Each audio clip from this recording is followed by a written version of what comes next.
Assalamualaikum warahmatullahi wabarakatuh. Apa kabar anak-anakku yang solih dan solihah? Bagaimana kabar hari ini? Semoga kita semua dalam keadaan sehat dan selalu dalam lindungan Allah Subhanahu wa Ta'ala. Sebelum kita mulai pembelajarannya, marilah kita berdoa terlebih dahulu. Bismillahirrahmanirrahim. Rabbi zidni ilma warzuqni fahma. Amin.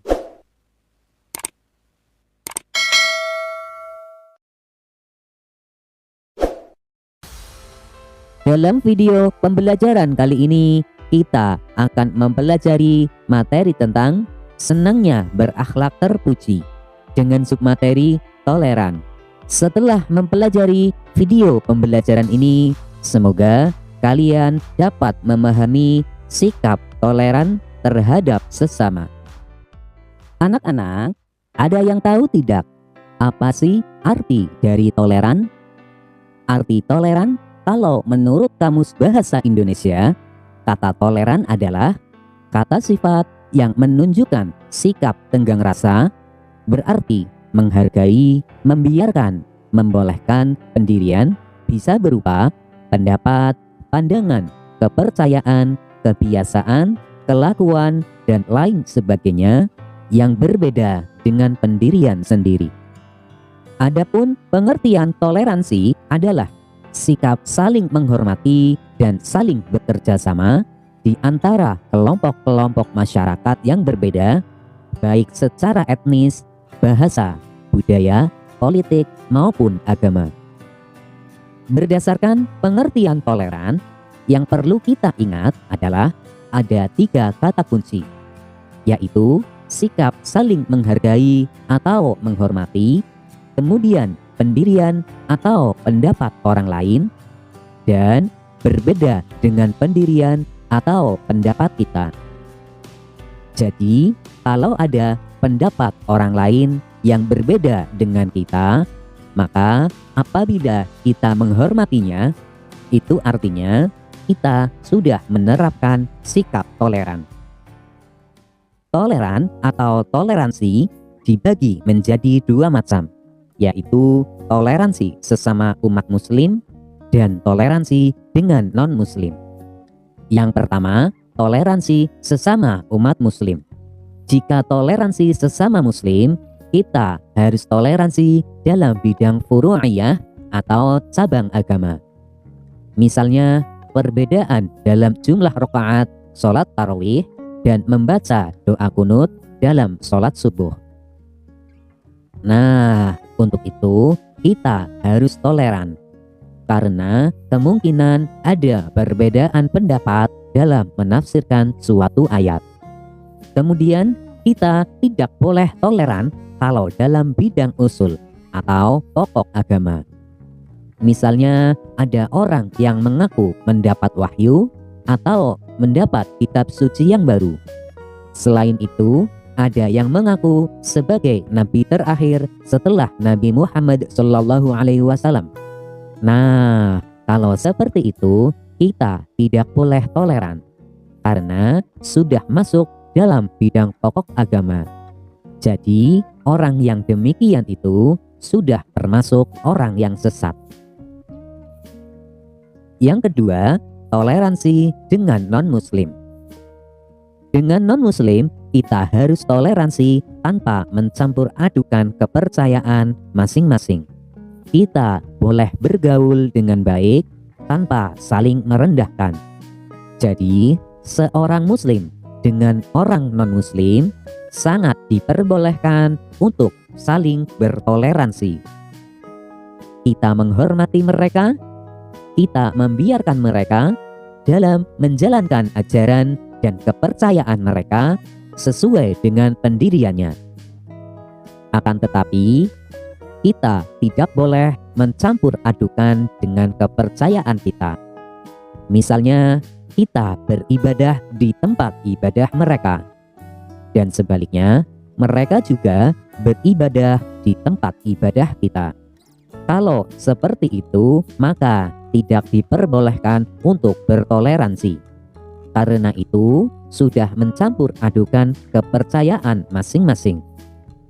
Akan tetapi, jika dalam urusan dunia, misalnya dalam perdagangan, pergaulan, pertemanan, bertetangga, ini tidak menjadi masalah.